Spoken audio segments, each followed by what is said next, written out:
আসসালামাইকুম, কেমন আছেন আপনারা সবাই? আশা করছি ভালো আছেন। আমিও আল্লাহর রহমতে ভালো আছি।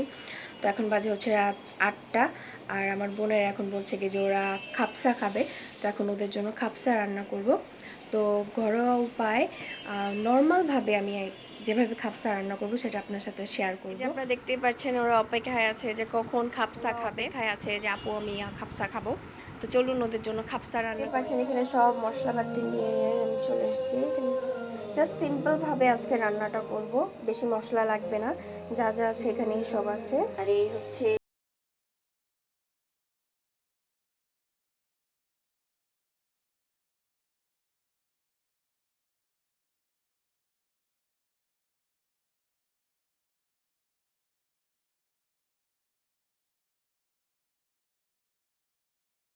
দিয়ে দেবো পেঁয়াজ। এখন দিয়ে দেবো পেঁয়াজ।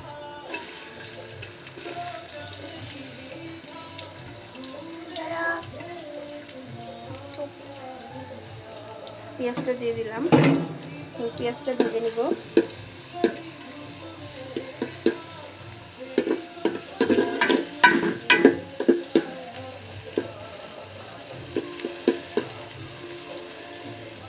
দেখতে পাচ্ছেন পেঁয়াজটা ভাজা হয়ে গেছে।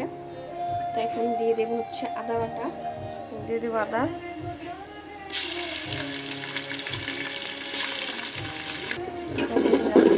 নাড়াচাড়া দিচ্ছি।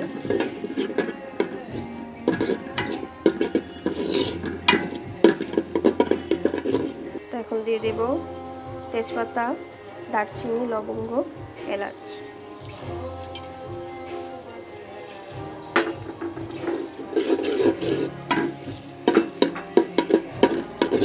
খাপসা সেজন্য একটু ডিফারেন্টভাবে রান্না করতে হবে। আমি যেভাবে রান্না করি সেটাই শেয়ার করছি আপনাদের সাথে। মশলাটা দেখতেই পাচ্ছেন তেলটা উপরে চলে আসছে। এই মুহূর্তে এখন আমি গুঁড়ো মশলাগুলো দিয়ে দিব।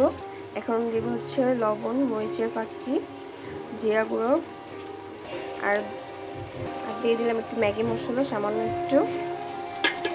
মশলাগুলো দিয়ে একটু নাড়াচাড়া দিতে হবে। নাড়াচাড়া দিচ্ছি। এখন এই মশলাটাকে একটু কষাতে হবে। এখন একটু দিয়ে দেবো সামান্য পানি, দিলাম পানি। পানিটা দিয়ে একটু ভালো মতো নাড়াচাড়া দিতে হবে। দেখতেই পাচ্ছেন কি যে মশলা থেকে তেলটা উপরে চলে আসছে আর মশলাটা একটু কষছে। আর এখন দিয়ে দিব ধুয়ে রাখা চিকেন।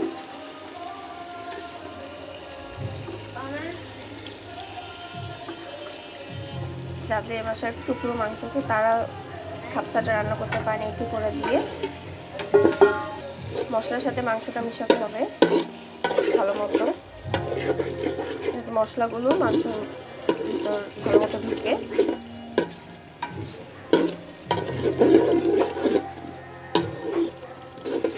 আর আমি সামান্য একটু পানি দিচ্ছি কারণ মাংসটা একটু সিদ্ধ হতে হবে। আমি মাংসটাকে ঢেকে দিব। এখন ঢাকনাটা উঠাবো। দেখতে পাচ্ছেন তেলটা ভালো মতো উপরে চলে আসছে। নাড়া দিব, দিয়ে দেবো কটা কাঁচামরিচ আর সস দুই টেবিল চামচ। এখন দিয়ে নাড়া দিব।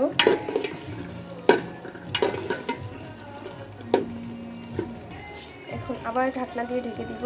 আর এখানে আলু সিদ্ধ দিয়ে ওটাকে একটু লবণ মরিচ দিয়ে মেখে রেখে দিয়েছি, যখন সার্ভ করব তখন ভেজে নিব। এখন দিয়ে দেবো হচ্ছে পানি। এখন পানিটা দিয়ে মাংসটাকে একটু সিদ্ধ হওয়ার জন্য কিছুক্ষণ বসিয়ে রাখবো।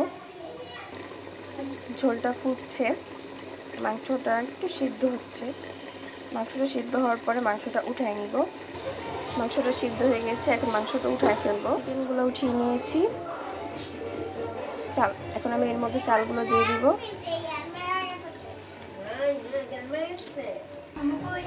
চালগুলো দিয়ে দিয়েছি, এখন চাল দিয়ে নাড়া দিব।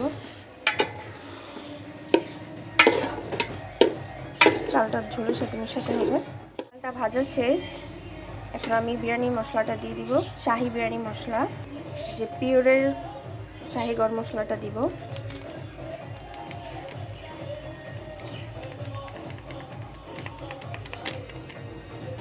মশলাটা দিয়ে এখন ভালো মতো নেড়ে নিয়েছি। দিয়ে দেবো হচ্ছে আরেকটু সয়া সস, 2 চামচ সয়া সস। এখন আবার একটু নাড়াচাড়া দিয়ে পানি দিয়ে দমে বসিয়ে দিই। এখন দিয়ে দেবো পানি।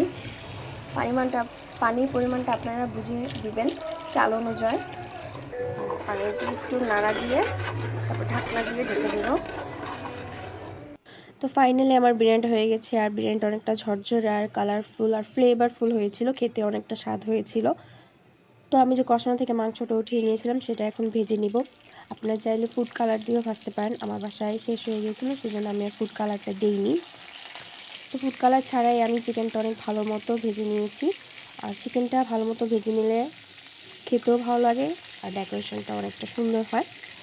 তো দেখতে পাচ্ছেন যে আমি চিকেনটা অনেক ভালো মতো ভেজে নিয়েছি। তারপর চিকেনটা ভাজা শেষ, এখন আমি আলুটা ভেজে নিব। আলুটাকেও ভালো মতো ভেজে নিতে হবে। চাইলে আলুতেও ফুড কালার দিতে পারেন। আমি শুধু লবণ আর একটু মরিচের গুঁড়া দিয়ে আলুটা ভেজে নিয়েছি। আলুটাকেও ভালো মতো ভেজে নেবেন। আলুটাও ভাজা শেষ, এখন আমি সার্ভ করব। তো দেখতেই পাচ্ছেন অবশেষে ফাইনালি আমার খাপসা রেডি। তো খাপসাটা অনেকটাই টেস্টি, অনেকটাই মজা হয়েছিল। আমার জামাই খুশি হয়ে গেছে, আমার জামাইয়ের সাথে সাথে জামাই শালিরাও অনেক খুশি হয়ে গিয়েছিল। তো আমার খাপসাটা ভালো লাগলে অবশ্যই বাসায় ট্রাই করবেন। ধন্যবাদ।